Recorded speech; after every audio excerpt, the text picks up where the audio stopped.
All right, welcome back to the Amato Report. Joining me again at this time, as he has in the past, is financial crimes whistleblower, someone who's an expert on the financing of terrorism, the financing of terrorists. He's been featured on Netflix, on HBO, by the New York Times, Rolling Stone magazine. He is the intelligence director of Tactical Rabbit, and that is a private intelligence agency. Let's welcome financial crimes expert Everett Stern. Everett, good to see you again. Rick, the honor to be on the show. Thank you. Everett, what's key here is that you say that uh, with what's going on in Iran, terrorists and terrorism are being financed by the banking system. If I have that correct, can you clarify and elaborate, please? Yeah, absolutely. So wars cost money, and the money, the bombs, bullets, the drones, this all costs money, and right now, the DOJ has opened up investigations into Binance actually for Hezbollah financing, which is the Iranian Revolutionary Guard for Iran. And they're seeing crypto wallets and money being laundered and moved through a cryptocurrency going to Iran. We're seeing a major bank in Turkey was just sanctioned the other day. I think $20 billion in oil revenue was laundered and was then siphoned back to Iran.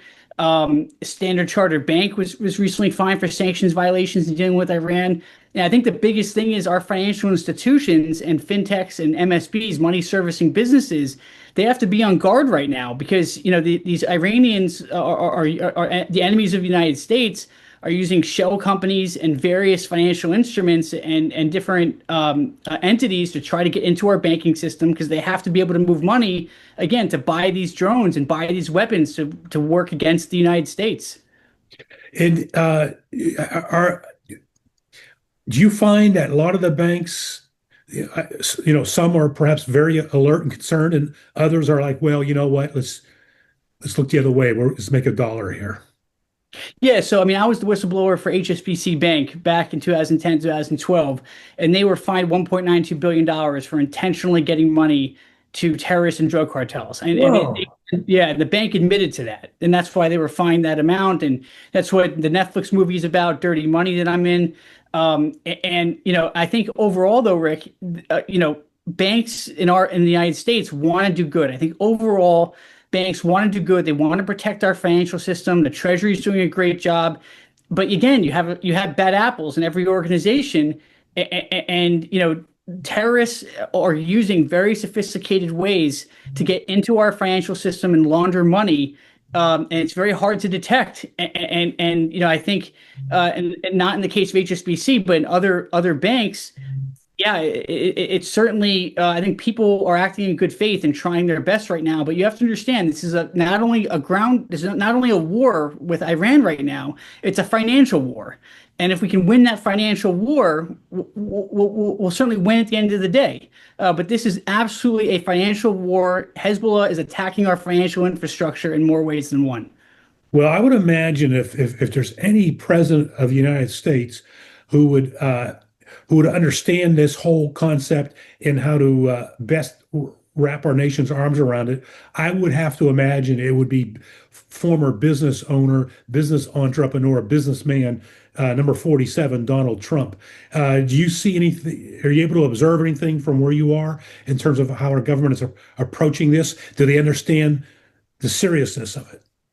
Yeah, so and full transparency, I've had my issues with the president with Trump when I ran for U.S. Senate in 2022. But overall, I think with having to do with Iran, Hezbollah, and terrorist financing, I think he's doing a great job. I think the Treasury Department is being very proactive. They're going after terrorist financing. They're shutting down MSBs and fintechs that are doing business with terrorists. I think, look, I think Trump's showing Hezbollah that he means business, and he's willing to hit them in their wallet. It's the same thing with the drug cartels. I have to applaud, the president on this. Yeah. You say you had your issues with him when you ran for Senate in 2022. Are you able to say what those issues were at this point? Yeah, no. I mean, it's very public. I mean, I had issues with the efforts, what I felt were efforts to overturn the 2020 election. There was some, there were issues I had there with how that was being conducted. And that's why, I broke off from the Republican Party. I ran in the Republican primary. But, look, again, I'm a very reasonable, moderate guy. So when I see someone doing a good job in a certain area, I'm certainly going to give them credit. I'm not going to just say Donald Trump's a bad guy, meaning that he's not doing his job with terrorists and drug cartels. I think he's taking proactive approach and going after the bad guys. I think it's great. I think the previous administration with Obama and with Biden, when they gave that $8 billion to Iran, I think that was a mistake. What the heck? It's a I, major mistake, Rick. yeah.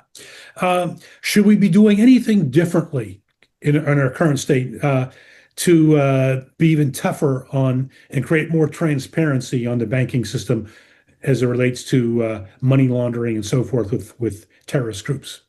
Yeah, look, I'm a big advocate and proponent of whistleblowing and people doing the right thing and stepping forward. I think the Treasury Department needs to up different types of rewards and different type of incentives for people to come forward and report money laundering, report terrorist financing. I think there's still a lot of people out there afraid to do it, and the mechanisms just aren't in place right now to support whistleblowers the way they need to be supported. Really? Really? Yeah. Give us an example of a mechanism that should be in place that's not. Yeah, so the whole money laundering, reporting right now, I think there's certain laws that have been passed, but um,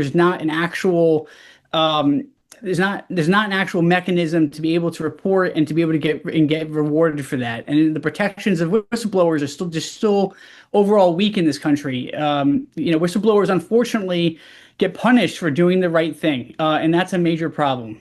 Yeah. Oh, it's a huge problem. Everett, there's a news report out today that the FBI is warning of Hezbollah drone attacks could be being planned to be attacked on the state of California. Uh, who would be financing something like that in your take? Yeah, I mean, look, I mean, Hezbollah has people here in the United States without question. I mean, there's sleeper cells here. They're having to operate. They're taking money. They're laundering it. They're placing it into our financial system. And again, these drones cost money. The way these terrorist cells have to operate, it all costs money. If you can cut off that money supply, I have said this over and over throughout my career. If you cut off that money supply, we'll win the war before it even starts. Yeah, that's the name of the game is hitting people in their wallet, and then they'll start to listen. Yeah, absolutely. Before we go, Everett, tell us a little bit about Tactical Rabbit. You're the intelligence director. It happens to be your company. Tell us about that, please. Yeah, so Tactical Rabbit is a private intelligence agency. We provide litigation support. We do national security. We handle different types of corporate intelligence. We basically gather intelligence, go after the bad guys, promote justice, and we try to do the right thing and get people critical intel to help make better decisions. That's what it really comes down to: is getting decision makers the right information so they can make the right decision and move forward in good faith. All right, Everett Stern, important topic. I never hear anybody talking about this topic in the media. Uh, I thank you for joining us. Oh, thank you, Rick. An honor. Thank you, sir. There's Everett Stern on the behind the scenes financing of terrorism through money laundering that's taking place around the world, but and right here in the US. Back with more after this.